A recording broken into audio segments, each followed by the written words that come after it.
Part 1. Red Dust and a Name. The year 1889 bled out across the horizon in shades of rust and bone. The stagecoach, a vessel of splintered wood and weary leather, groaned into the town of Dry Mercy as if surrendering to the heat.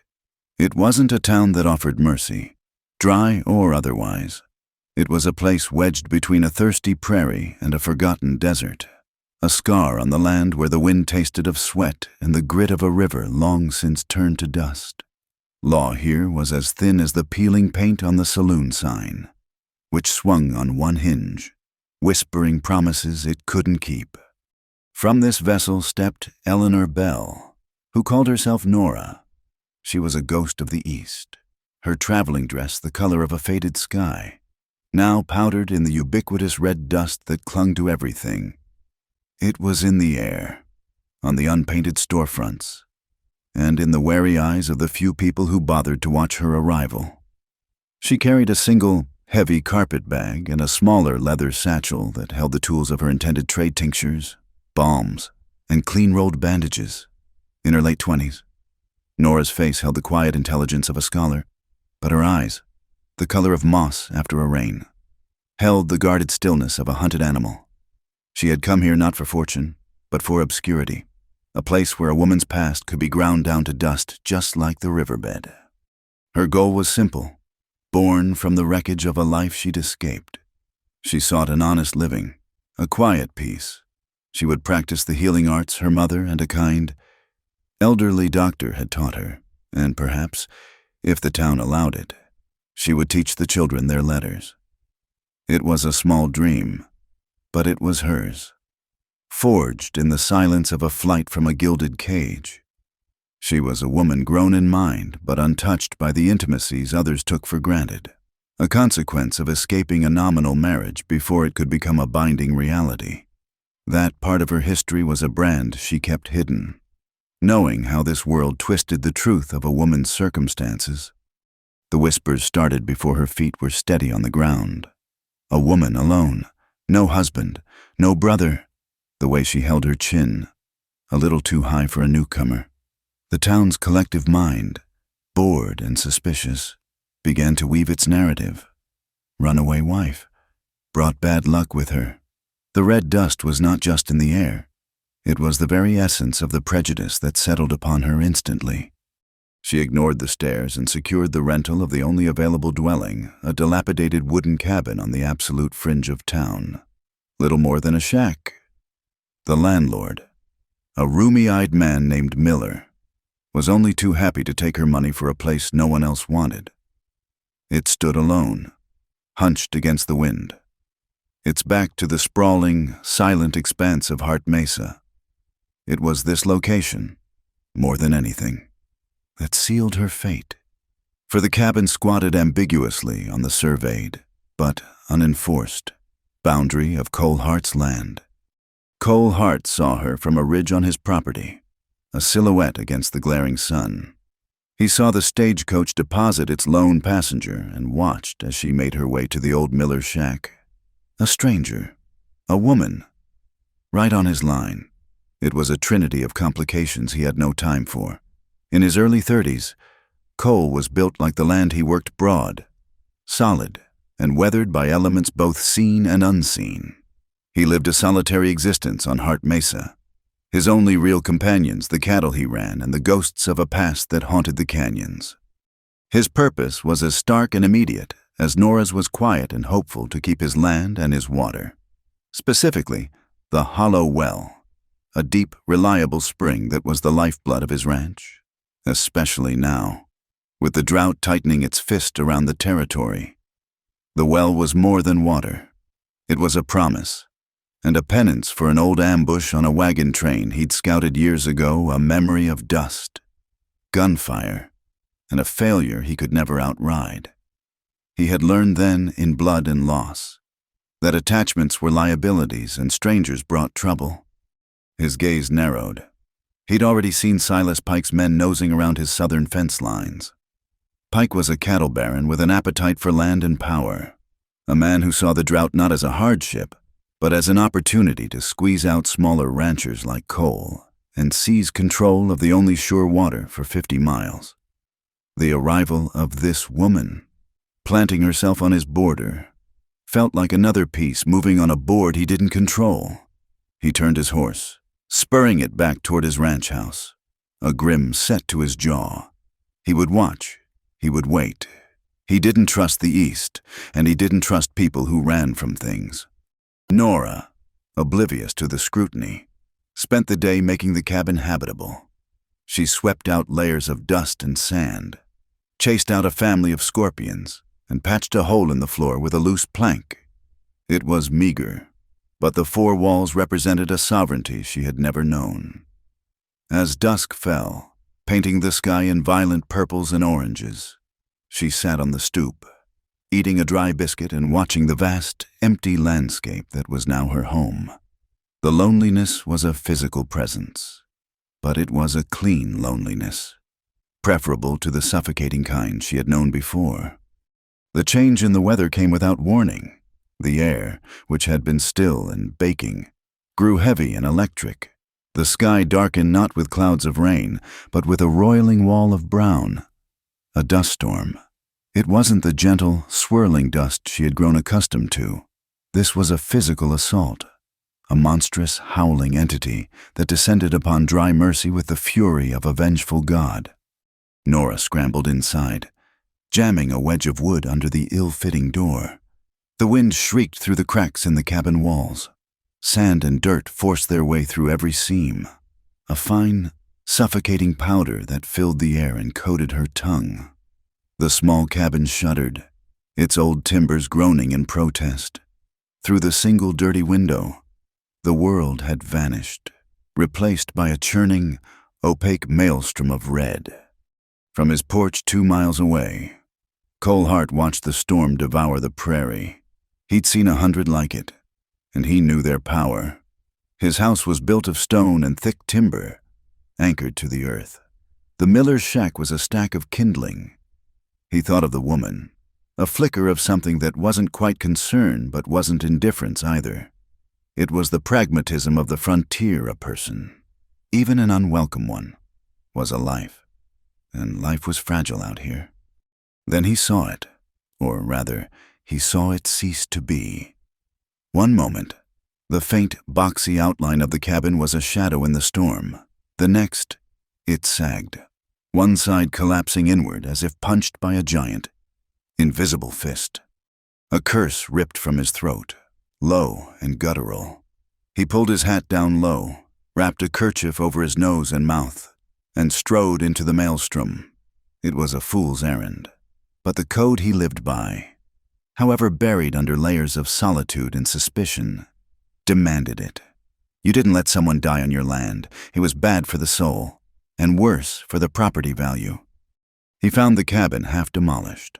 The windward side of the roof caved in, a mound of sand and splintered wood filling the small space. He kicked the broken door open and shouted her name, though he didn't know it. "Woman, you in there?" A muffled cough answered him. He followed the sound, pulling away shattered planks and debris until he found her. She was huddled in a corner, shielding her head with her arms, covered in a thick blanket of dust but seemingly unharmed. He grabbed her arm, his touch rough and impersonal. "Come on, the rest of it's going to go." He hauled her to her feet and half-dragged, half-pushed her out into the screaming wind, guiding her to the lee side of what remained of the structure. She stumbled but didn't fall, her resilience surprising him. When she could finally catch her breath, she pushed a stray strand of dirt-caked hair from her face and looked at the ruin of her new home. Despair flickered in her eyes, but it was quickly extinguished by a spark of raw determination. "Thank you," she said, her voice raspy from the dust, shouting to be heard over the wind. Cole just grunted, his eyes already assessing the damage. The storm was a force of nature. The aftermath was a problem to be solved. "It's a mess," he stated. The words clipped. "I can see that," she retorted, a surprising edge of defiance in her tone. She wouldn't be treated like a helpless child. "I can manage."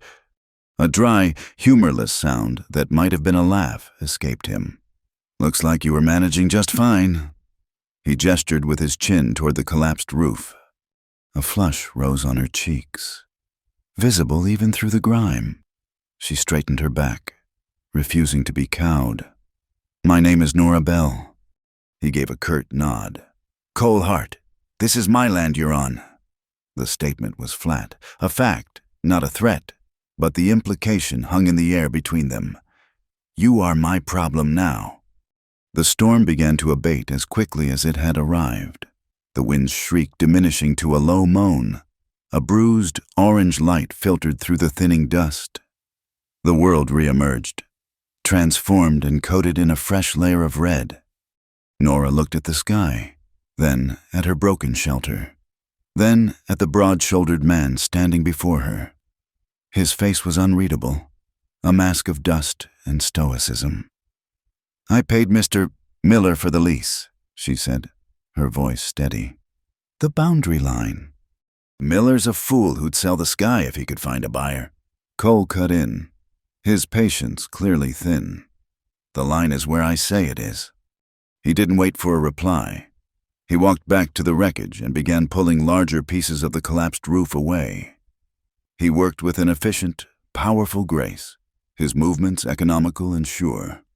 Nora watched for a moment, then moved to help, grabbing the end of a long plank. He stopped and looked at her slender frame and dress, then back at the heavy timber. "Don't," was all he said. She dropped her hands, feeling a fresh wave of frustration. She was not made of glass, but arguing seemed pointless. He was a man who communicated in actions, not words, and his actions now were a reluctant, brute force form of aid. For the next hour, they worked in a tense, shared silence, punctuated only by the scrape of wood and the lingering whistle of the wind. He managed to clear the worst of the debris from the one remaining corner of the cabin and used salvaged planks to create a crude, temporary patch over the gaping hole in the roof. It was ugly, and it wouldn't hold against a real rain, but it was shelter. When he was done, he stood back, wiping sweat and dust from his brow with the back of his hand. He looked at the patch, then at her. "It'll keep the worst of the night out." "It's more than I could have done alone," she admitted, her pride yielding to gratitude. "I'm in your debt." "Don't be," he said, already turning to leave. "Just don't be a nuisance." He strode away without a backward glance, a large, solitary figure melting into the twilight. Nora stood alone in the quiet aftermath, the air thick with the smell of dust and broken pine. Her sanctuary was violated, her independence already compromised. She was tangled up with the hard, silent man who claimed the very ground beneath her feet. The red dust had settled, and in its fine, suffocating particles, a name had been spoken and a line had been drawn, not in the dirt, but between two lonely souls who had just been forced into the same story. Part 2.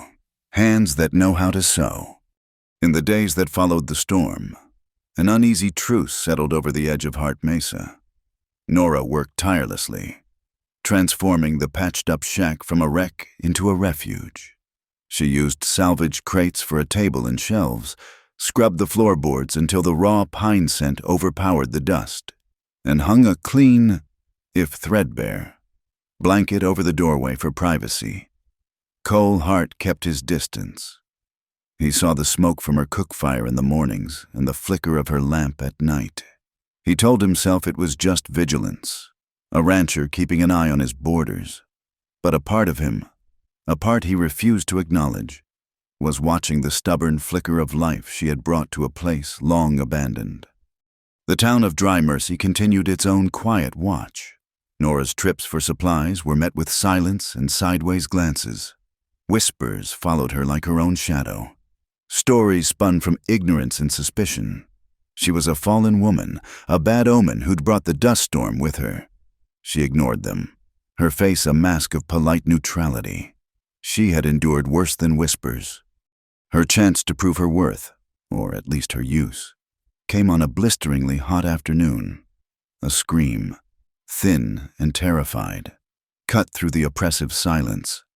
It was followed by a woman's frantic cries for help. Nora was out the door in an instant, her leather satchel of remedies in hand.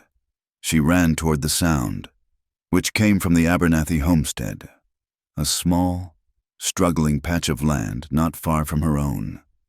She found Sarah Abernathy in a panic, trying to comfort her 7-year-old daughter, June, who was on the ground, sobbing in pain. The child's calf was a mess of torn fabric and blood.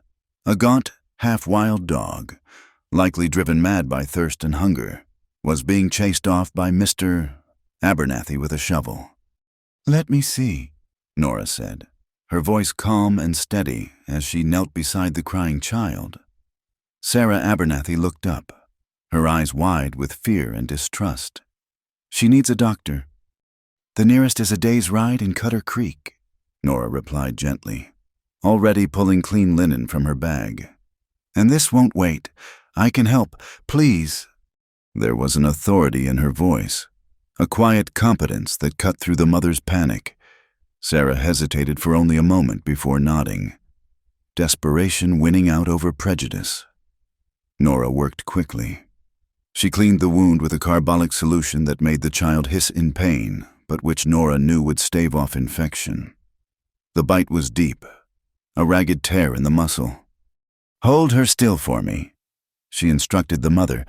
From a sterilized oilcloth pouch, she took out a slender needle and a coil of silk thread. As she worked, her hands were deft and sure. She didn't use the simple, clumsy stitches of a farm wife mending a shirt. Her needle darted in and out of the tender skin in a precise, practiced pattern, a series of small, interlocking crosses that pulled the edges of the wound together neatly, minimizing the scar. A crisscross stitch, her mother had called it, a secret passed down. More art than craft. It was at that moment Cole Hart rode up. He'd seen the commotion from a distance while checking a fence line and had come to investigate. He reined in his horse, staying on the periphery, his presence a silent, looming question. He watched the woman from the east tend to the child, his expression unreadable. He saw her focus, the way she shut out the mother's fretting and the father's anxious pacing. He saw her hands, which he'd assumed were soft and useless, move with the confidence of a master craftsman. And then he saw the stitch. His breath caught in his throat. He felt a phantom ache in his left shoulder, a ghost of old pain. The world seemed to narrow to the point of that needle and the unique pattern it wove. That stitch, a memory, violent and hazy, slammed into him. A night of fire and chaos, the splintering crash of a wagon, the acrid smell of gunpowder, and a searing pain as a bullet tore through his shoulder. He'd been dragged into a root cellar by someone small, a fleeting impression of a determined face in the lantern light. And then, hands quick, sure hands stitching him closed with that exact, peculiar crisscross pattern before disappearing into the night. He'd woken up alone, the raid over, his life saved by a ghost. He had carried the scar for over a year, a permanent reminder of a debt he could never repay to a person he could never find. He stared at Nora Bell, at the fall of her dark hair as she concentrated, at the set of her jaw. It was impossible. The girl who had saved him was part of a settler family. Heading west, this woman was from the east, a runaway. The connection was absurd, a coincidence of craft. He shook his head, pushing the memory back into the dark corner of his mind where it belonged. It was the heat, the dust. It made a man see things. But he couldn't shake the image of the needle in her hand, drawing the skin together, mending what was broken. When Nora was done, she bandaged the leg tightly. "Keep it clean," she told Sarah Abernathy, giving her a small pot of healing salve. "And make her rest. The fever may come, but I've left you willow bark to brew for it." Sarah, her face streaked with tears of relief, could only nod, clutching Nora's hand. "How can we have no money." "Your daughter's health is payment enough," Nora said softly, and the words were genuine, for the first time since arriving in Dry Mercy. She felt a flicker of purpose, of belonging. As she walked back to her cabin, she saw Cole Hart still sitting on his horse, watching her. Their eyes met across the dusty expanse. He gave her a slow, almost imperceptible nod before turning his horse and riding away. It wasn't approval. Not quite. It was an acknowledgement. And from him, it felt like a seismic shift. Nora's small act of healing did little to change the town's opinion, but it did change the Abernathy's. The next day, Mr. Abernathy appeared at her door with a basket of fresh eggs, and June, limping but smiling, gave her a bouquet of wilted wildflowers. It was this small success that emboldened Nora to pursue the other half of her dream. In the corner of her cabin, the part Cole had repaired, she cleared a space, set up 2 benches, and with a piece of charcoal and a smooth plank of wood, she opened her corner for letters. Her first students were the Abernathy children and 2 rail-thin boys from a prospector's family. They came with dirty faces and an unquenchable thirst for the magic of words. Nora found a deep satisfaction in watching their eyes light up as they learned to form the letters of their own names, unlocking a world that had always been closed to them. This, however, drew a different kind of attention. Martha Gable, the banker's wife and the self-appointed guardian of Dry Mercy's rigid social order, saw Nora's school as an affront. She and her circle of friends would pass the cabin, their noses in the air, putting ideas in their heads. Martha was heard to say at the general store, "The poor are meant to work, not read. She's just trying to make herself look like some kind of saint. That one, a false saint, hiding who knows what."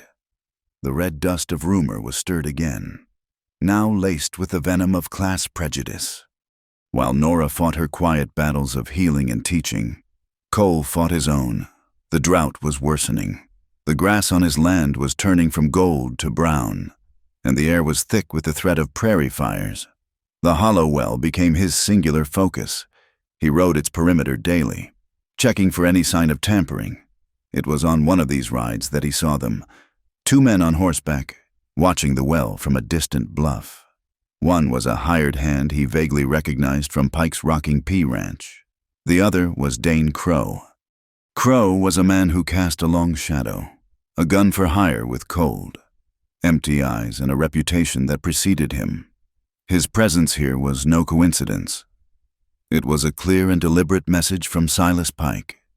"I want your water, and I have the means to take it." That night, Cole didn't sleep. He took his rifle, saddled his horse, and began the first of many night patrols. He circled the well, a silent guardian in the moonlight, his senses on high alert. The leather strap on the main gate to his ranch felt different in his hands now, where it had once been the simple lock to his solitude. It now felt like the boundary of a fortress under siege. Unlatching it to ride out, he felt the weight of the fight to come. Latching it behind him upon his return felt like sealing himself inside with his own grim resolve. He found himself increasingly at odds with Nora's activities. He saw the children coming and going from her cabin. He heard the gossip from town. "You're making yourself a target," he told her one evening, stopping by her cabin as she drew water from her rain barrel. She looked up, surprised by his directness. "I'm teaching children how to read. Mr. Hart, how is that making me a target?" "This isn't the East, Miss Bell," he said, his voice low and hard. "Out here, anything that's different is a threat. People like Pike, they prey on things that stand out. You helping people, starting your school, you're drawing attention. Attention is dangerous." He was thinking of Crow, of the threat to his well, but he couldn't separate it from the threat to her. She was a complication he had to manage. Nora bristled, her hands tightening on the bucket. Should I hide? Then, should I cower in my home and be of no use to anyone, simply to avoid notice? My attention saved the Abernathy girl's leg. And it put you on Martha Gable's bad side and got Silas Pike's men watching my land more closely, he countered, his frustration making him harsher than he intended. He was afraid not for himself, but for the fragile peace he'd built, a peace she was unintentionally disturbing. He was afraid of the attachment that was growing, against his will, like a stubborn weed. "Your land," she repeated softly, the fight going out of her voice. "I see. I am a nuisance on your land. I haven't forgotten." The conversation ended there, a wall of misunderstanding between them. He rode off, angry at her stubbornness, and angrier at himself for caring. Nora retreated into her cabin. The joy of her small successes soured. She feared being tied down, being owned.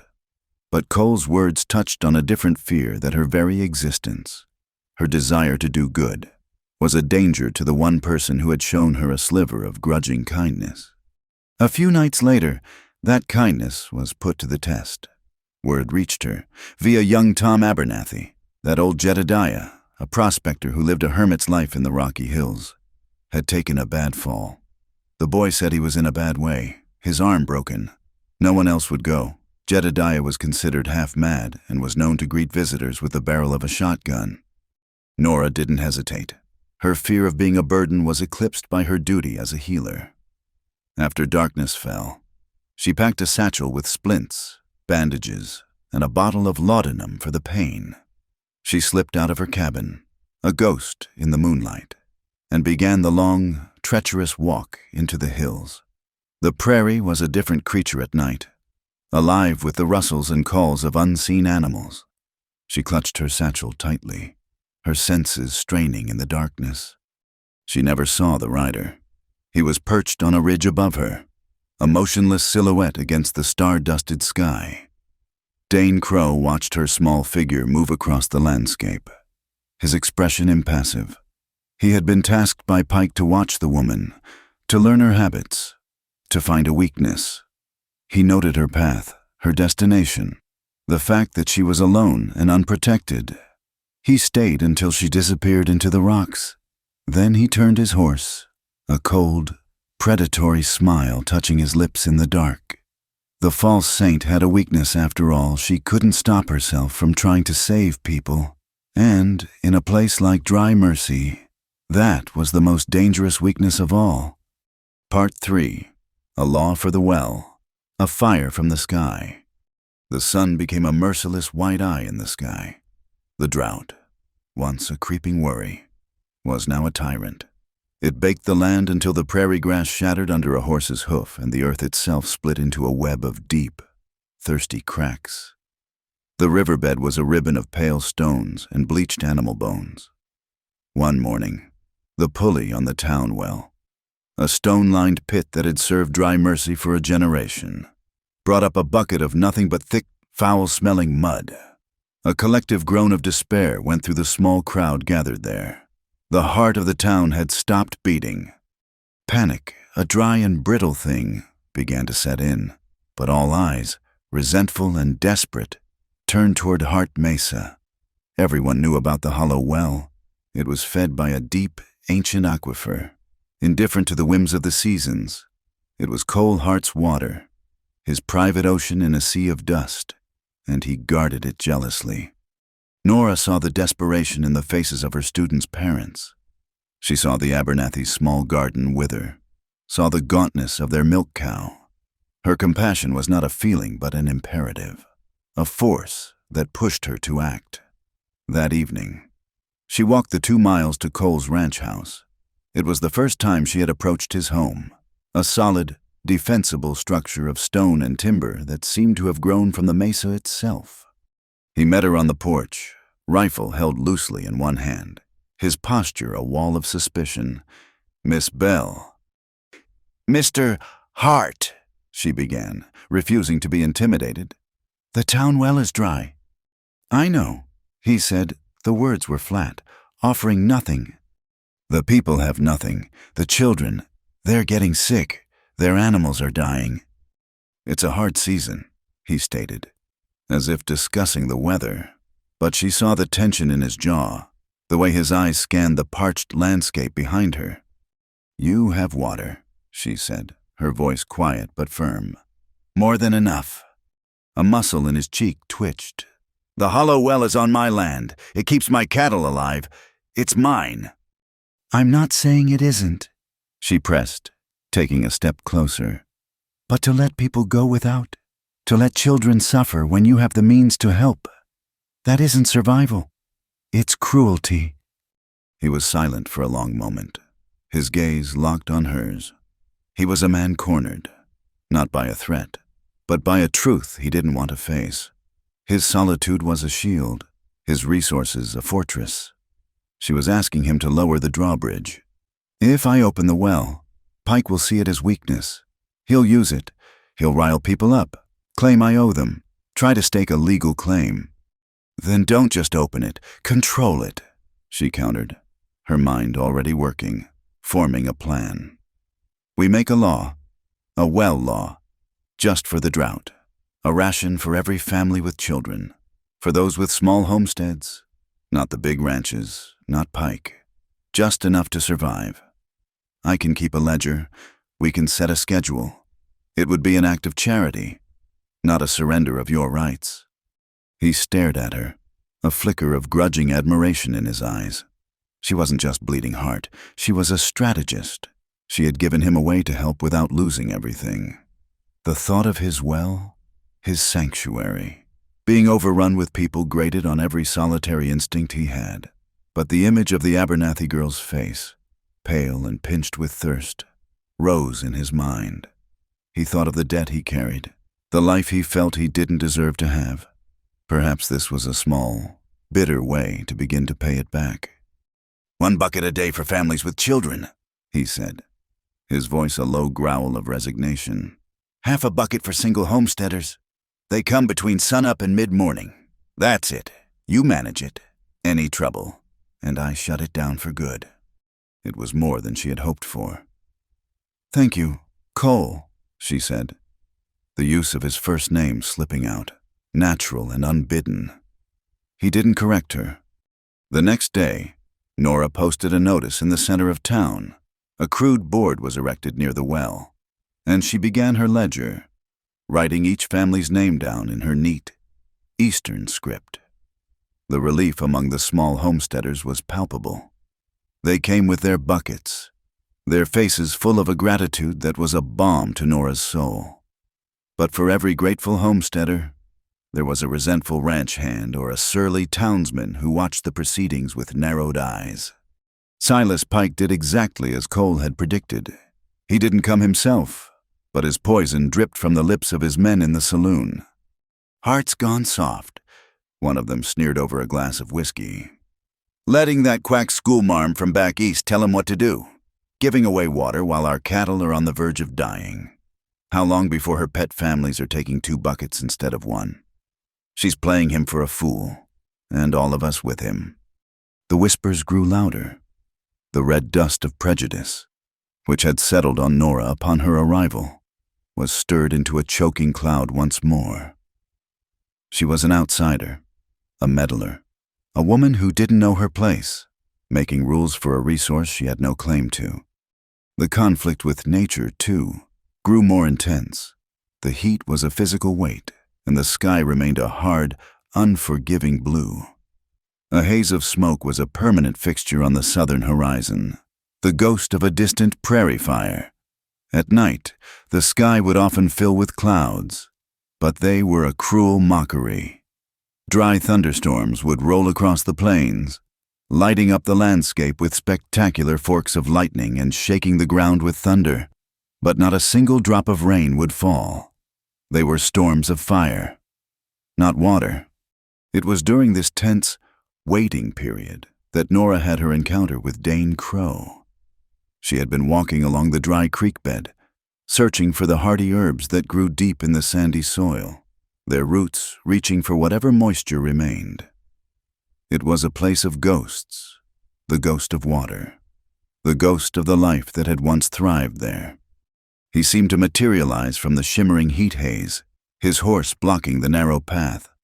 "Well now," Dane Crow said, his voice a soft, dangerous drawl. "Look what we have here, the Water Witch herself." Nora froze, her hand clutching the handle of her gathering basket. "I don't want any trouble." "Trouble is what happens when people get out of their depth," he said, swinging down from his horse, He walked toward her, his spurs kicking up puffs of dust.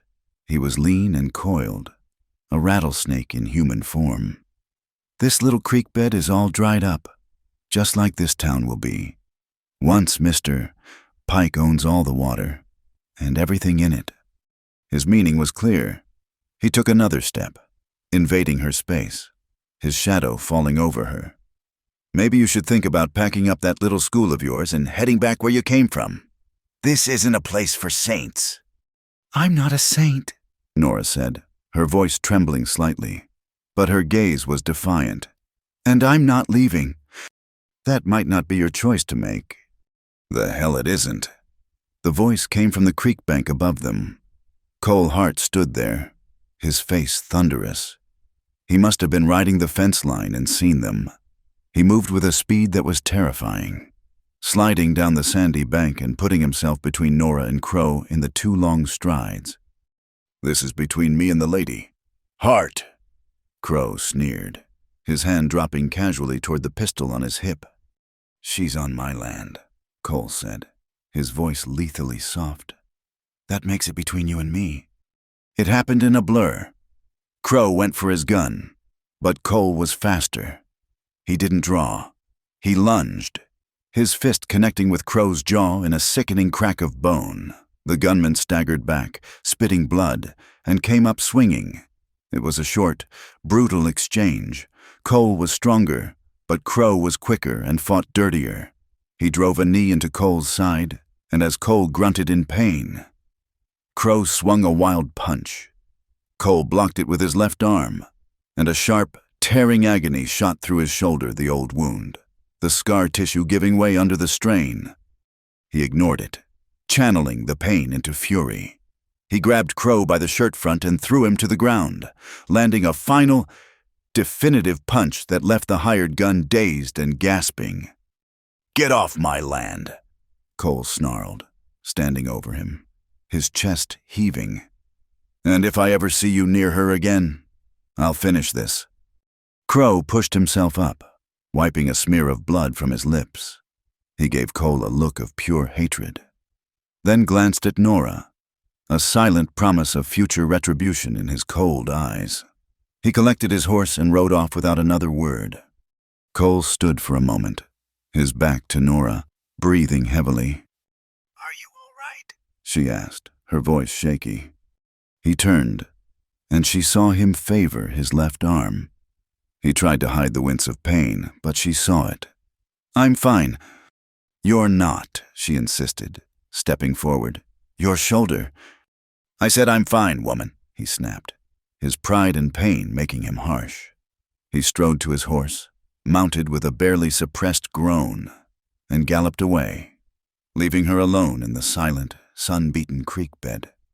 That evening, one of the dry storms rolled in, more violent than the others. The sky was a terrifying spectacle of black and purple, ripped open by jagged seams of white-hot lightning. Nora watched from her window, a deep unease settling over her. The air crackled with energy, with a sense of impending doom. It came with a sound that was not thunder. It was a sharp, explosive crack, like the world's largest whip, followed instantly by the smell of ozone and burning pine. Nora looked up, and her heart stopped. A tongue of orange flame was licking up the side of her patched-up roof. The lightning had struck. Panic seized her for a heartbeat. Then her training took over. Water, smother it. She grabbed her bucket, but it was nearly empty. The fire was already spreading, feeding on the old, dry timber. Smoke began to fill the small cabin.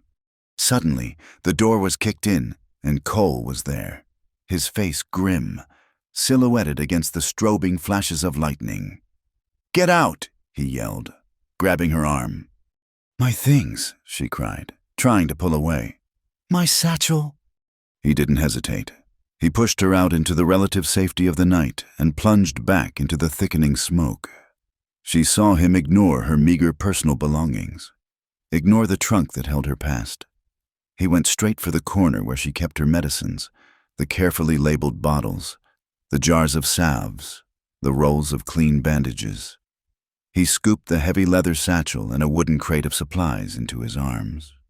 As he turned to come back out, another bolt of lightning illuminated the interior of the cabin, freezing the scene in a stark, momentary glare. The smoke swirled around him, and the firelight cast dancing shadows. His shirt was open at the neck from the fight and exertion. And there, in that split second of brilliant light, Nora saw it, curled over his collarbone and down onto his shoulder. Stark against his skin was a puckered, silvery scar, and holding it together, still visible after all this time, was the unmistakable, indelible pattern of a crisscross stitch. Part 4. The scar spoke a name. The world narrowed to the smoky confines of the cabin, and the man kneeling before her. The fire was out, beaten into submission by their frantic efforts with horse blankets and the last of Nora's water. Outside, the dry thunderstorm had finally broken, and a brief, furious downpour hissed on the charred roof timbers.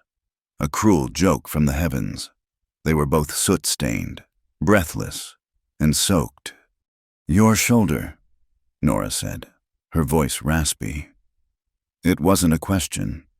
In the chaotic moments of the fire, she had seen him stumble, had seen the flash of pain on his face as he hefted her crate of supplies. "It's nothing," Cole bit out, but his left arm hung unnaturally at his side. "Don't lie to me," she countered, her healer's instinct overriding everything else. "Not about this. Sit." He looked as if he was about to argue, but something in her eyes, a fierce, commanding light he'd never seen before, made him relent. He sank onto the one sturdy chair that had survived, his broad back rigid with pain and pride. She lit a lamp, the small, steady flame pushing back the gloomy, rain-lashed darkness. Then she retrieved her satchel, which he had placed carefully in the driest corner. Her hands were shaking as she unbuttoned his wet, smoke-scented shirt, but her touch was professional, gentle. She peeled the damp fabric away from his skin. The firelight and lamplight played over the landscape of his shoulder, and her breath caught. It was one thing to see it in a flash of lightning. It was another to see it now, solid and real under her hands.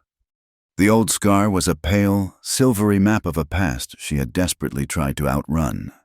And there, woven into the healed flesh, were her stitches, her mother's signature, a crisscross pattern so distinct she could feel its phantom echo in her own fingertips. A memory, sharp and visceral, ambushed her. She was not in a smoky cabin in Dry Mercy, but in a damp, dark root cellar miles and years away. The air smelled of damp earth, blood, and fear. Outside, a wagon train was being torn apart by raiders, and on the dirt floor before her lay a man, a scout. They'd said bleeding, unconscious, a dark hole in his shoulder.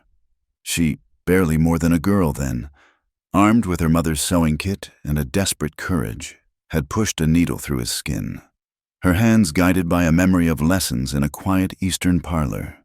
She had stitched him together in the flickering lantern light, saving his life before being dragged away by her frantic family as they fled the carnage. She never knew if he had lived or died, until now. Her fingers trembled as she cleaned the newly aggravated wound. The fight with Crow had torn the muscle beneath the old scar tissue. He was here. He had lived. The man she had reluctantly helped years ago was the same man who now reluctantly helped her. The sheer, staggering weight of the coincidence threatened to crush her. She said nothing. To speak the words, "It was you, it was me," would be to forge a chain between them. Linking her past to his, it would create a debt, an obligation. She had run 1,000 miles to be free of obligations. To be Nora Bell, the healer, the teacher, a woman defined by her own actions in the present, not by the circumstances of her past. To speak would be to surrender that freedom. So she held her tongue, and the silence in the cabin became a living thing, heavy with the unspoken truth. Cole watched her face in the lamplight. He saw the flicker of something in her eyes, recognition, shock, and it stirred the muddy depths of his own memory. The pain in his shoulder was a key, and her touch was turning the lock. He remembered the scent of lavender soap on the hands that had stitched him. He smelled it now, faintly, on her skin. He remembered the surprising strength in those small hands. He felt it now. "Who taught you to sew like that?" he asked, his voice rough. Nora's gaze didn't lift from her work. "My mother," she said, her voice carefully neutral. "She was a doctor's daughter." It was an answer, but it wasn't the truth, not the whole truth. Cole knew it. He didn't press, he just watched her, the fragmented memories beginning to coalesce, forming a question he was not yet ready to ask. The weeks that followed were a quiet siege. The partially repaired roof was a constant reminder of their shared vulnerability. The water sharing at the hollow well continued, a lifeline for the small homesteaders and a festering sore for Silas Pike's allies. The tension in Dry Mercy was as thick and hot as the air itself. The first assault came not from a gunman, but from the town's matriarch, Martha Gable. Her face set like hardened plaster, marched to Nora's cabin one afternoon. She was not alone. Behind her trailed a small, silent flock of the town's respectable women, their hands clutching Bibles and their expressions a mixture of piety and relish. "Miss Bell," Martha began, her voice ringing with performative authority, "we have come on behalf of the decent families of this community." Nora stood in her doorway, calm and outwardly serene, her students huddled behind her. "Mrs. Gable, to what do I owe the honor?" "We are here to insist that you cease this activity," Martha declared, waving a dismissive hand at the children and the slate propped against the cabin wall. "You are filling the heads of these children with notions above their station. It is an agitation. It disrupts the natural order of things. Their parents need them for work, not for reading fanciful stories." "Learning to read their own name is not a fanciful story. Mrs. Gable," Nora replied, her voice even. "It is a tool for a better life. Surely you don't object to that." "We object to an outsider with a questionable past setting herself up as a moral authority." Another woman chimed in. "We want this school closed. It is a source of unrest." The children watched, their eyes wide. Nora saw their fear, but she also saw their defiance, a reflection of her own. She would not be broken in front of them. "This is my home," she said quietly, "and anyone who wishes to learn is welcome in it. Now, if you'll excuse us, we were in the middle of a lesson." She stepped back and gently closed the door, the soft click of the latch as loud as a gunshot in the tense silence. Outside, Martha Gable stood fuming, defeated for the moment, but the social war had been declared. The second assault was more insidious. A few days later, Sheriff Hale, a man whose spine seemed to be made of gelatin, rode out to the cabin. He held a sheaf of papers in his hand and wouldn't meet Cole's eyes. Who happened to be there delivering a plank of wood to properly fix the door? "Cole, ma'am," the sheriff mumbled. "Got a legal notice here from Judge Miller's office, filed by Silas Pike." Cole took the papers, his face hardening as he read. "What is it?" Nora asked. "It's a formal petition for a new survey of this entire section," Cole said, his voice tight with fury. "Pike is claiming the original survey was faulty. He's challenging my boundary line, and the plot this cabin sits on." "He can't do that," Nora whispered, a cold dread seeping into her. "With a bought and paid for judge, he can try." Cole spat. "And there's more. He's filed a formal complaint. Accuses you, Nora, of inciting the illicit and unmetered removal of water from his potential grazing territory. He's twisting your charity into a crime." The world seemed to tilt under Nora's feet. They were trying to take her home, her school, and her name all at once, and it was a coordinated attack, designed to break her, to drive her out, and to isolate Cole. That evening, after the sheriff had retreated, the storm broke between them. The pressure that had been building for weeks finally erupted. "That's it," Cole said, his voice a low, dangerous rumble as he paced the small cabin. "This has gone far enough. You're packing your things. You're moving up to the ranch house at Heart Mesa tonight." Nora stared at him, stunned. "What, no?" "This isn't a request," he said, turning to face her, his eyes blazing with a fierce, protective light. "Did you see Hale's face? He's terrified of Pike. The law won't protect you. Martha Gable has turned half the town against you. You are not safe here. At my place, you'll be behind stone walls. I can keep you safe." The words were meant to be a comfort, but to Nora, they sounded like the clang of a prison door. Safe, protected, cared for. They were the same words her family had used to justify the gilded cage she had escaped from. Her independence. The one thing she had fought and bled for was being threatened not by her enemies, but by her only friend. "And what will I be there?" she asked, her voice shaking with a sudden, cold anger. "Your ward, your charity case, the runaway woman you took in. That's what they'll all say. Everything I've built here, the trust with the Abernathys, the school, my reputation as a healer, it will all turn to dust. I'll be nothing but the man on the mesa's woman." "This is about your life, not your reputation," he thundered, taking a step toward her. "They are the same thing to me," she cried, standing her ground. "Don't you understand this cabin, this school? This is the first place on earth that has ever been mine. I will not be frightened out of it. I will not run again." "This is pride, Nora, stubborn, foolish pride." "No," she whispered, her anger collapsing into a deep, painful ache. "It's self-respect. I won't call your ranch home when I'm running there to hide. A home is a place you choose, not a place you retreat to. I can't be that person. Cole, not even for safety." The raw honesty of her words struck him silent. He saw not stubbornness, but a profound and painful strength. He saw a woman who would rather be broken on her own terms than be saved on someone else's. The argument was over. The space between them was filled with a chasm of misunderstanding. Their two greatest fears, his fear of losing someone, and her fear of losing herself, locked in a hopeless stalemate. Without another word, he turned and stalked out of the cabin, slamming the newly repaired door behind him. He rode back to his ranch, a storm of fury, frustration, and a terrifying tenderness raging within him. She was right, and she was going to get herself killed. That night, sleep offered no peace. Cole lay awake, staring at the ceiling, Nora's words echoing in his mind. He couldn't force her to be safe, but he could take the fight to the source of the danger. He rose from his bed, dressed in dark clothes, and strapped on his gun belt. He grabbed his rifle.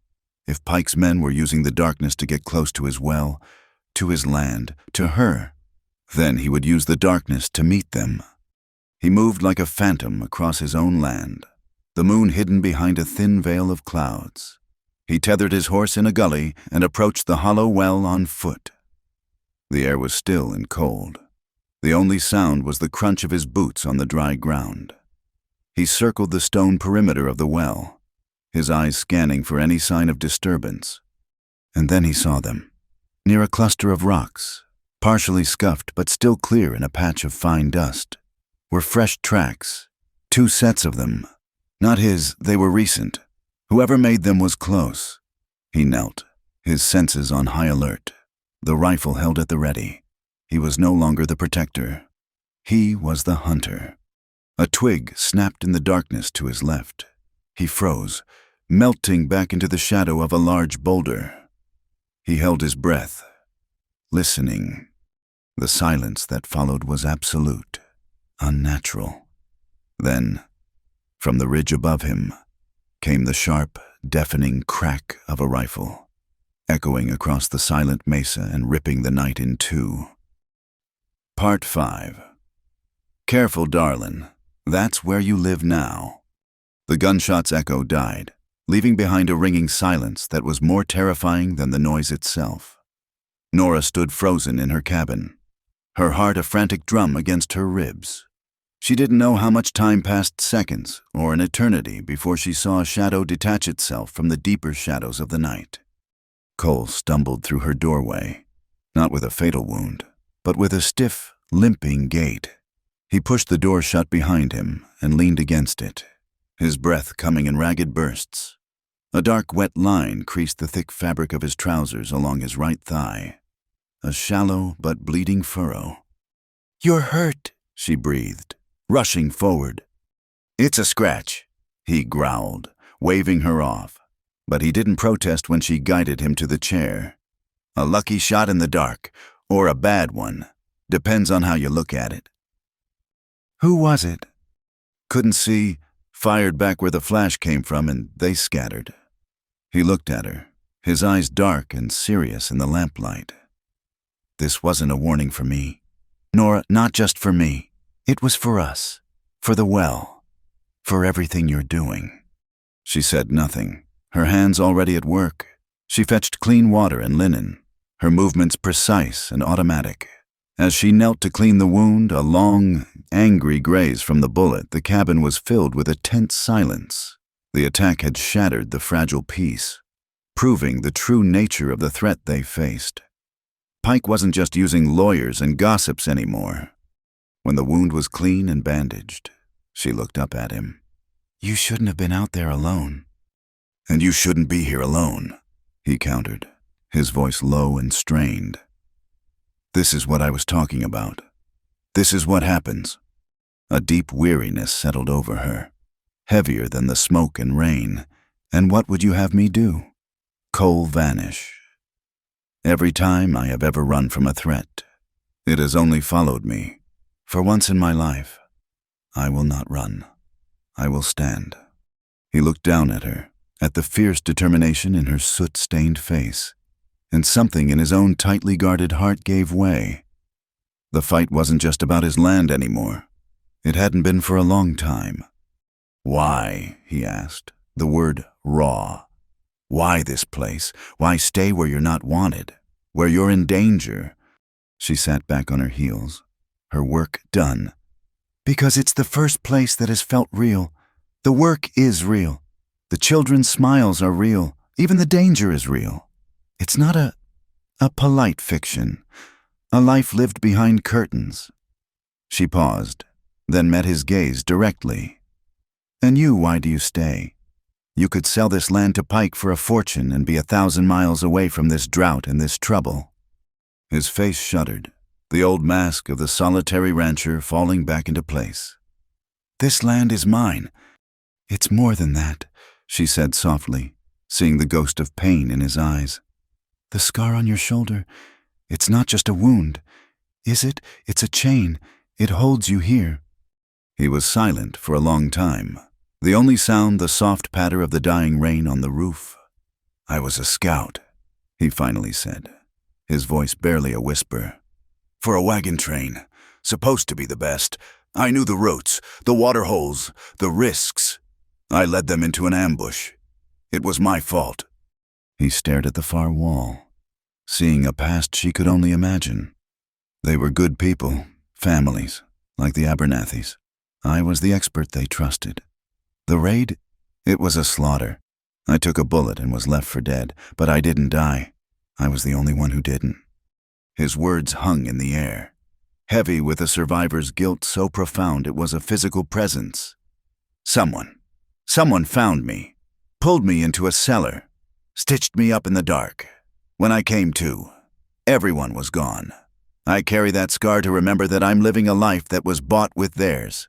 This land, this well. Keeping it safe is the only penance that makes any sense. It's the only thing I have to hold on to that says I'm not a complete failure." Nora's heart ached for him, and for the secret she held. She saw the truth now. His solitude wasn't a preference. It was a prison he'd built for himself. Just as she feared being owned by another, he was utterly owned by his past. "You survived, Cole," she said gently. "That isn't a crime. And the person who stitched you up, they didn't do it to chain you to a memory. They did it so you could live." He looked at her, truly looked at her, As if seeing past the healer and the teacher for the first time, he saw the strength she held in reserve, the profound empathy in her moss-green eyes. The barrier between them, built of his guilt and her fear, seemed to dissolve in the shared intimacy of the lamplit cabin. The rain, which had been a brief, angry downpour, softened. It settled into a steady, rhythmic drumming on the roof, a sound of life in the parched land. It was the first real, soaking rain they'd had in months. The air coming through the open door smelled of wet earth and clean dust, a scent of impossible hope. A quiet peace descended, pushing back the violence of the night. It was a fragile truce, a moment of grace. In this stillness, Nora felt a shift inside herself. Her fear of being bound, of losing herself to another's life, seemed smaller, less important than the truth of the man sitting before her, a man who carried the world's sorrows on his shoulders and who had, despite his own pain, risked his life to save her medicines from a fire. Slowly, as if in a trance, she reached out, her fingers, still trembling slightly, didn't go to the wound on his shoulder. The one she had sewn, they went to his chest, to the solid wall of muscle over his heart. She gently rested her palm there, feeling the steady, powerful beat beneath her hand. It was a silent declaration, an answer to the question she had been too afraid to ask herself. It was a choice. Cole went utterly still, his breath catching in his throat. He looked down at her small hand, resting so trustingly over his heart. The touch was not a healer's, nor a lover's, but something more profound. It was an anchor. A slow, sad smile touched his lips, a smile that reached the depths of his weary eyes. His voice, when he spoke, was a low, intimate rumble, meant only for her. "Careful, Darlin," he whispered. "That's where you live now." The words weren't a claim of ownership. They were a statement of fact, a quiet surrender. He wasn't caging her. He was showing her the home she had already built inside him without even trying. Tears pricked her eyes, tears of relief and a terrifying, wonderful joy. She didn't pull her hand away. He reached up and covered her hand with his own, his calloused fingers lacing through hers. "The first time I saw you," he said, "I thought you were trouble. Turns out I was right. You're the kind of trouble that makes a man want to live again." After a long moment, he released her hand, though the warmth of their shared touch lingered. "I have something at the ranch," he said. "For my saddle. A silver concho, a decorative plate. I never had anything put on it. It's just been blank." He met her gaze, his own unwavering. "I want to have a name engraved on it, a name to ride with. Eleanor. Is that right?" She nodded, the sound of her full name in his mouth both strange and wonderful. "Eleanor Bell." He nodded back, a silent, binding promise passing between them. No ring of gold, no pretty words. Just a piece of silver on a working man's saddle, a symbol of a commitment meant to endure the dust and the hardship. A brand not of ownership, but of partnership. He had chosen her forever, and he would wear her name on the tool that was his very livelihood. The next morning, the world was washed clean. The rain had stopped, leaving the air fresh and the red dust settled into a dark, rich soil. When the families came for their water ration, Cole was there. He wasn't lurking on a ridge. He stood near the well, his rifle leaning against the stone wall, a cup of coffee in his hand. His presence was a clear, unambiguous statement to the entire town. He didn't interfere with Nora's ledger or her careful management of the distribution. He simply stood, a silent guardian, his gaze meeting and holding that of every man who approached. No one from Pike's Ranch showed up. No one dared to mutter a complaint. His protection was now open, public, and absolute. But it was different. When Nora looked at him, he gave her a nod of respect, of partnership. He was guarding her work, not trying to stop it. He was protecting her choices, not trying to make them for her. They had found their balance. The peace, however, was short-lived. Later that week, Mr. Abernathy appeared at her door, his face pale with alarm. He had been in the saloon, he explained in a rushed whisper, celebrating the rain. It was one of Pike's men, Abernathy said, twisting the brim of his hat in his hands. He'd had too much whiskey. He was bragging about how Pike was tired of waiting. A cold knot formed in Nora's stomach. Bragging about what? Abernathy looked around nervously, as if the very air had ears. Pike's sending his north herd to the high pasture tomorrow. He knows Cole will have to ride out to check on his own cattle there, to make sure Pike's herd doesn't drift. The man, the drunk man, he said Silas has already paid Dane Crow. He's to wait for him, at Red Butte Crossing. Part 6, Blood on the Canyon Stone. Panic was a flash flood in Mr. Abernathy's eyes. His words, delivered in a ragged whisper, washed away the fragile peace Nora had felt since the rain. Red Butte Crossing, Dane Crow, Cole. The names formed a triangle of impending death, and the deadline was dawn. He rides out at first light, Abernathy finished, his voice cracking. Nora, there's nothing you can do. Crow is a killer. To go near that place is... He couldn't finish the sentence. Thank you for telling me. Thomas, Nora said, her voice unnaturally calm. The calm was a thin sheet of ice over a raging river of fear. Inside, her world was screaming. She placed a reassuring hand on his arm. Go home to your family. Don't speak of this to anyone else. It would put you in danger. The moment he was gone, she moved. There was no room for debate, no time for weighing the risks. Cole's life was on one side of the scale, and everything else in the world was on the other. It was no choice at all. She owned no horse, but Abernathy's sway-backed mare was still tethered outside, forgotten in his haste. Nora didn't hesitate. She grabbed her medical satchel not out of hope, but out of grim habit and a thick wool blanket. She had never ridden at night, never ridden at speed over anything but a flat, dry road. The land between here and Red Butte Crossing was a treacherous maze of arroyos and rocky slopes, made slick and unpredictable by the recent rain. The night was cold, the air sharp in her lungs.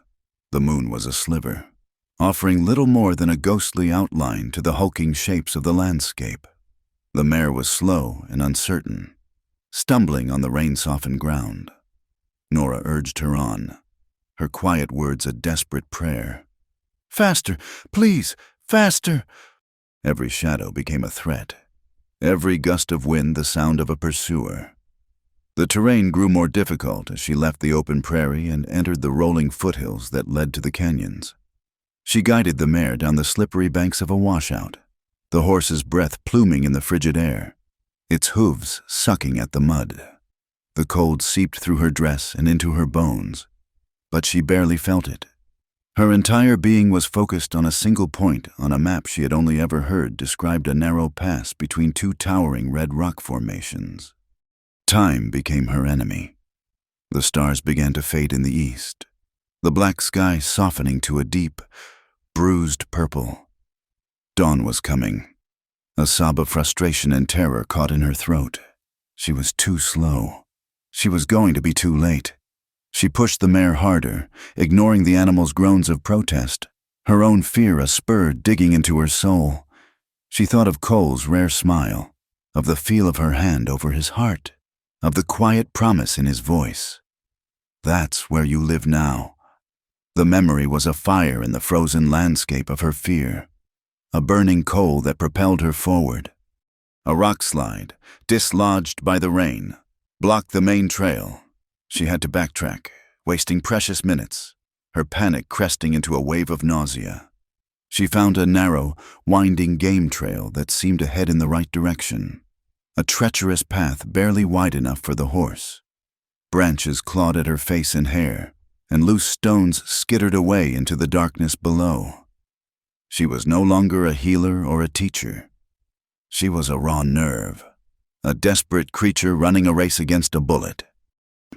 Cole rode out as the first hint of orange touched the eastern horizon. The world was new, washed clean by the rain. The air smelled of sage and wet dust.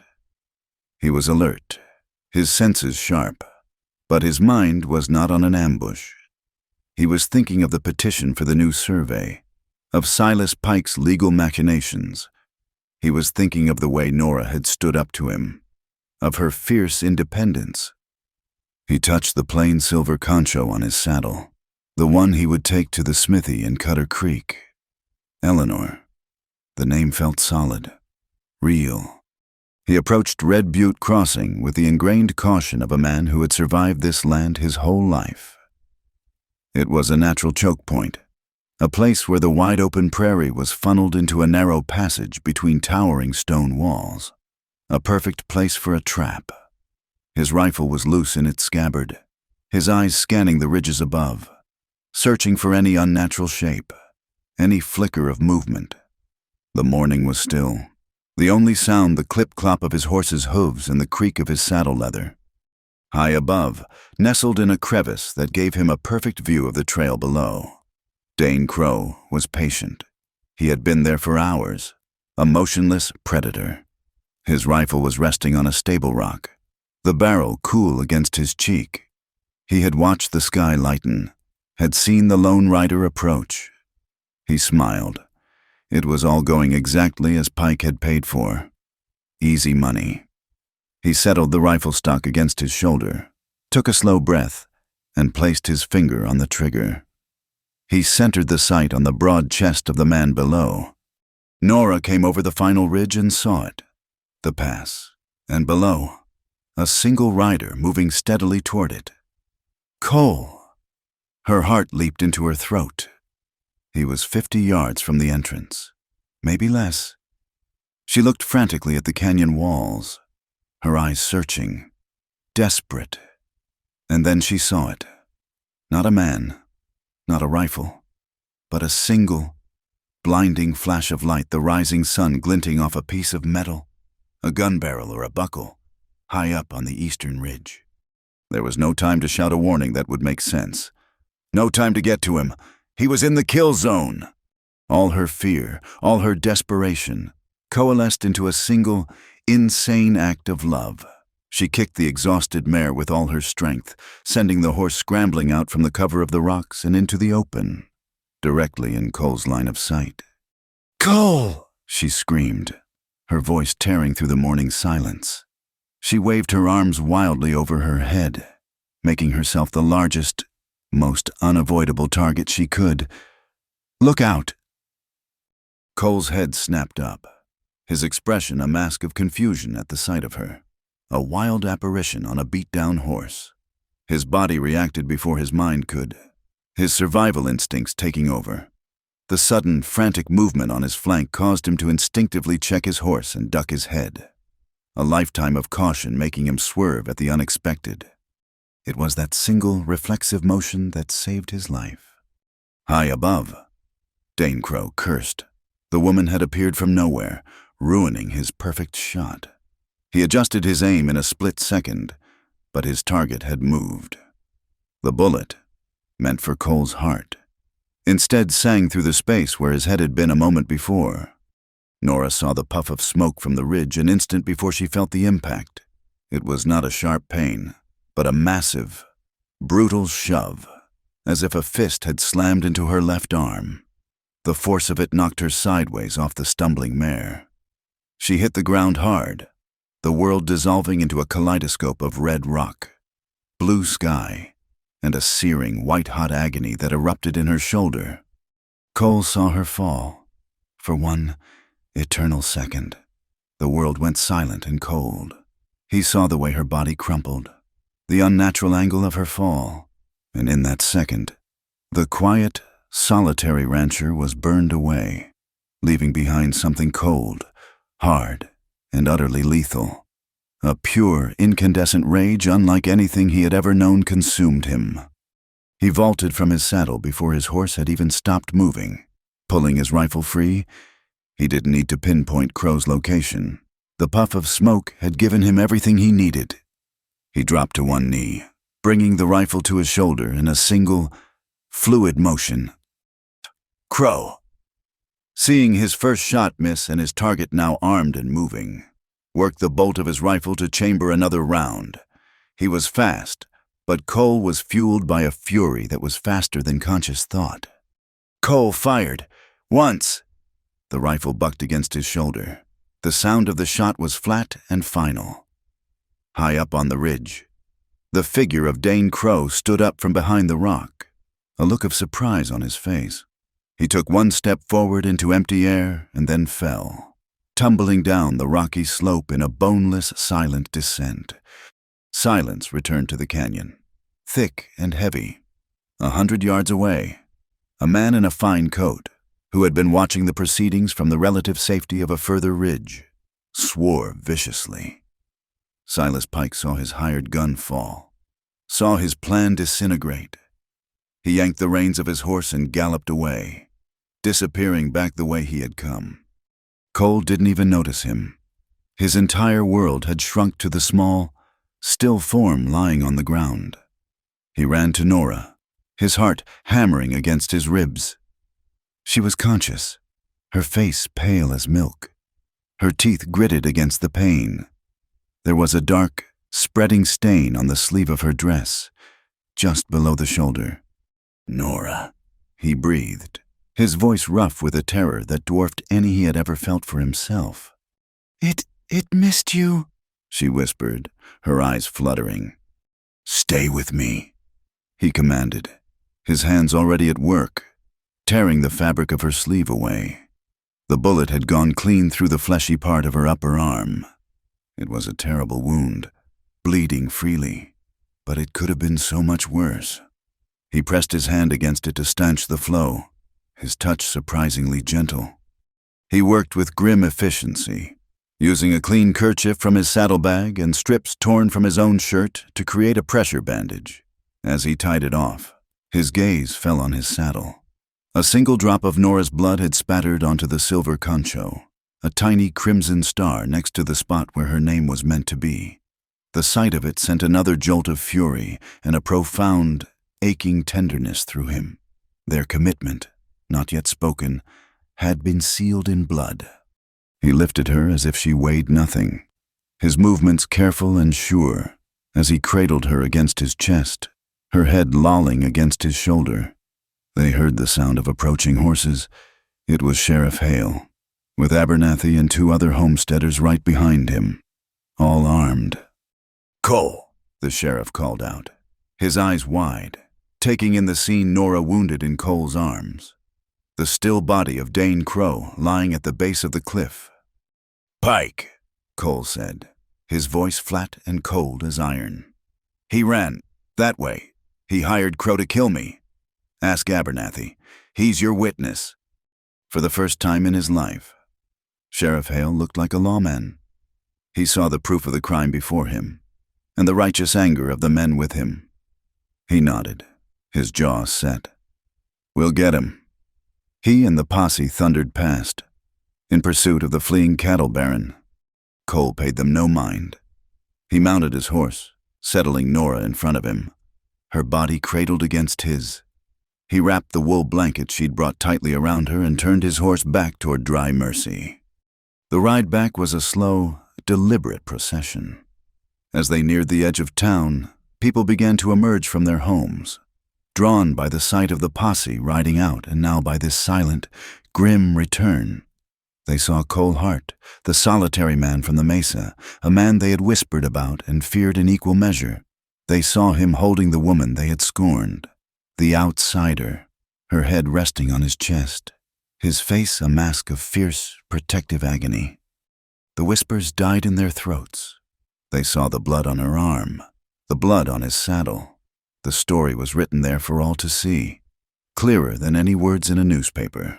This was not a runaway woman of questionable morals.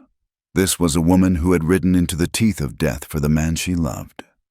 The image of them, united in blood and hardship, shattered the town's prejudice. In that moment, she was no longer an outsider. She was theirs. She was the woman who had brought them water, who taught their children, who had faced down a killer, as Cole carried her into the small, fire-scarred cabin. The silence that followed was not one of suspicion, but of awe and a deep, burgeoning respect. Part 7. Well water and a surname.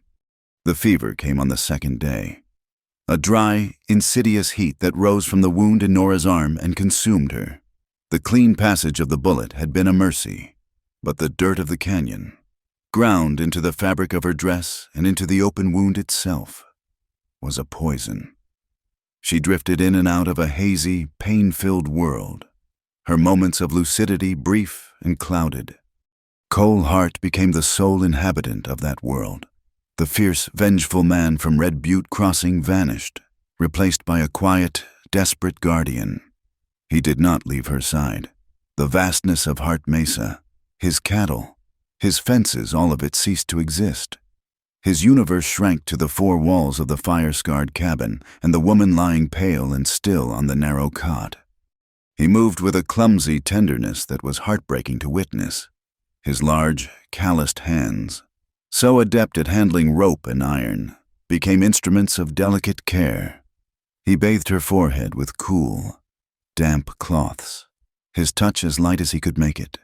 He brewed the willow bark tea she had once prescribed for June Abernathy and coaxed the bitter liquid past her cracked lips, a spoonful at a time.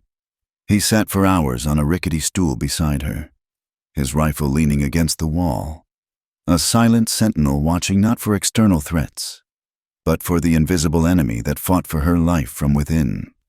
During the long, silent nights, when her breathing was shallow and her skin burned to the touch, the walls of his own solitude, so carefully constructed over the years, finally crumbled.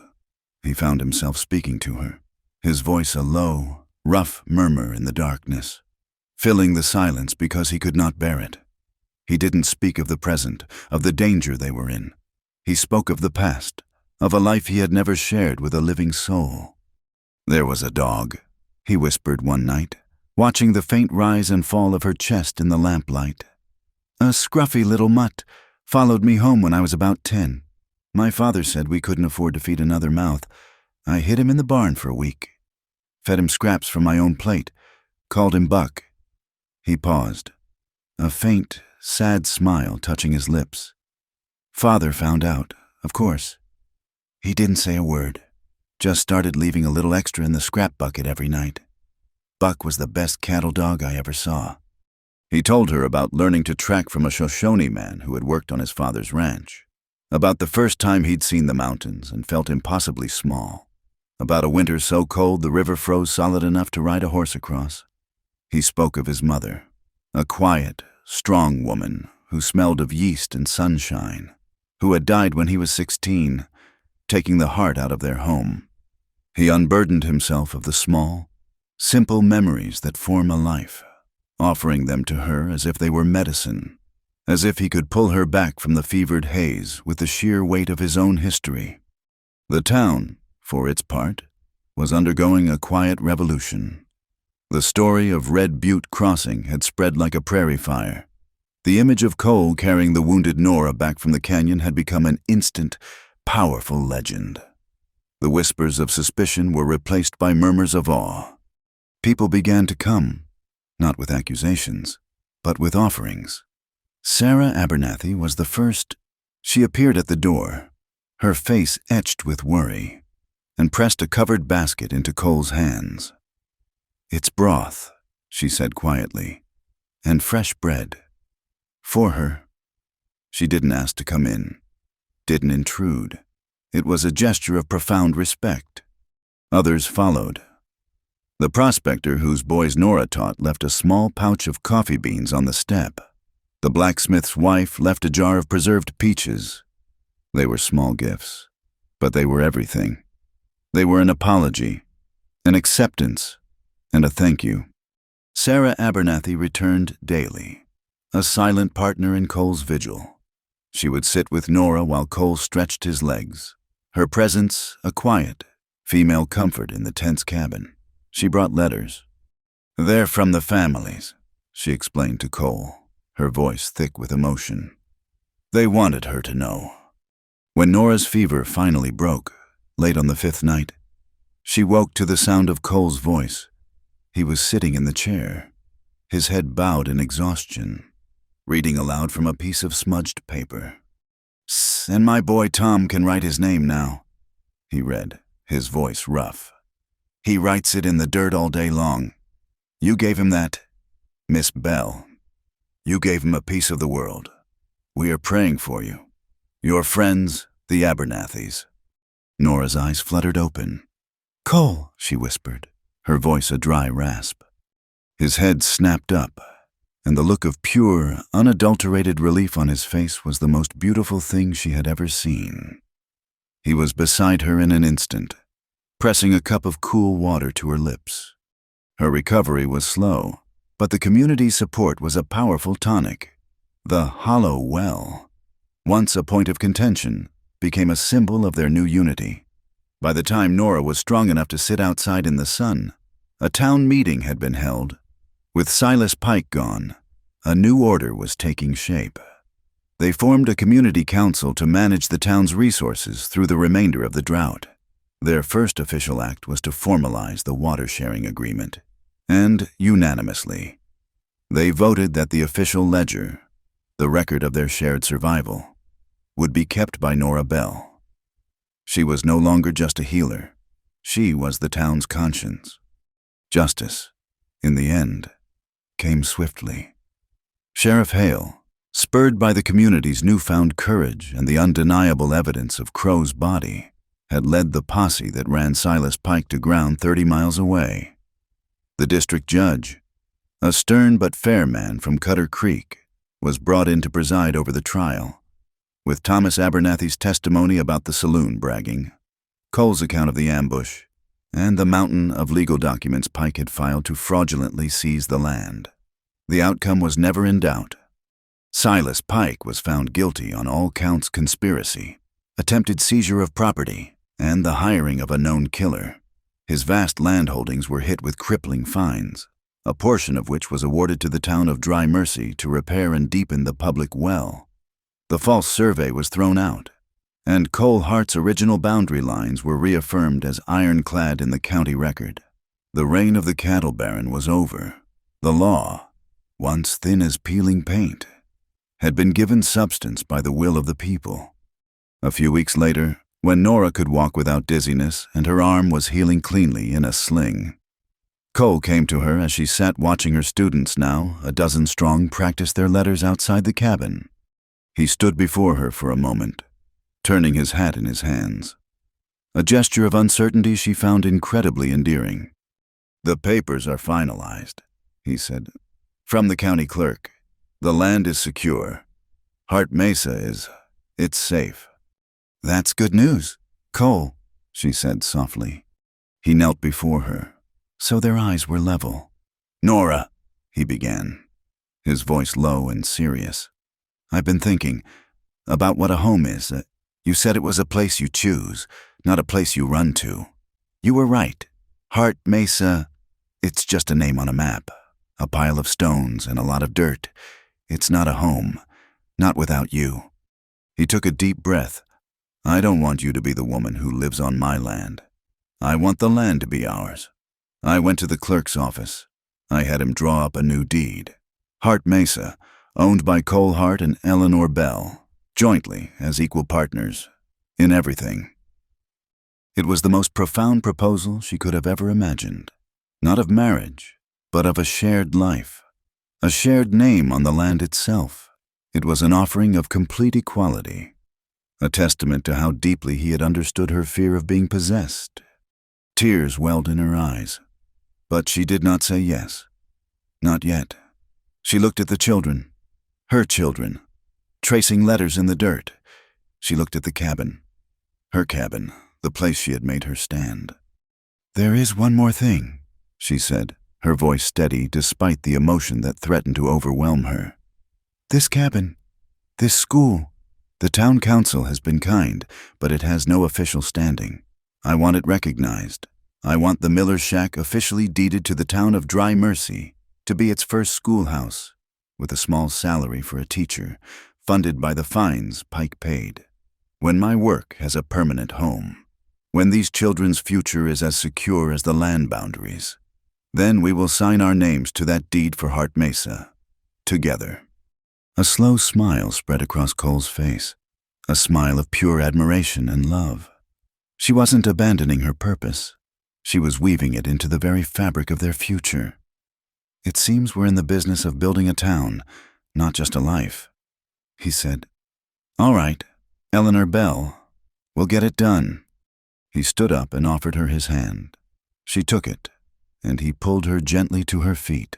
Their agreement was sealed, a quiet contract based on mutual respect and a shared vision. The next morning, Nora woke to a new sound. It was the rhythmic thud of a hammer, the scrape of a shovel on earth. She looked out her door and saw Cole. He was on the east side of the cabin, the side that faced the rising sun. He had already laid out a series of foundation stones, marking the outline of a small, square room. He was measuring planks of fresh-cut lumber, his movements filled with a quiet, joyful purpose. He was adding on to her cabin, her school. He was building. He looked up and saw her watching, and he paused, resting the hammer on his shoulder. He didn't need to say the words. She saw the answer in his eyes. In the solid foundation he was laying, he was building for the future, for the children, for them. He was building their home. Part 8. Under the Milky Way. The wedding was not a grand affair.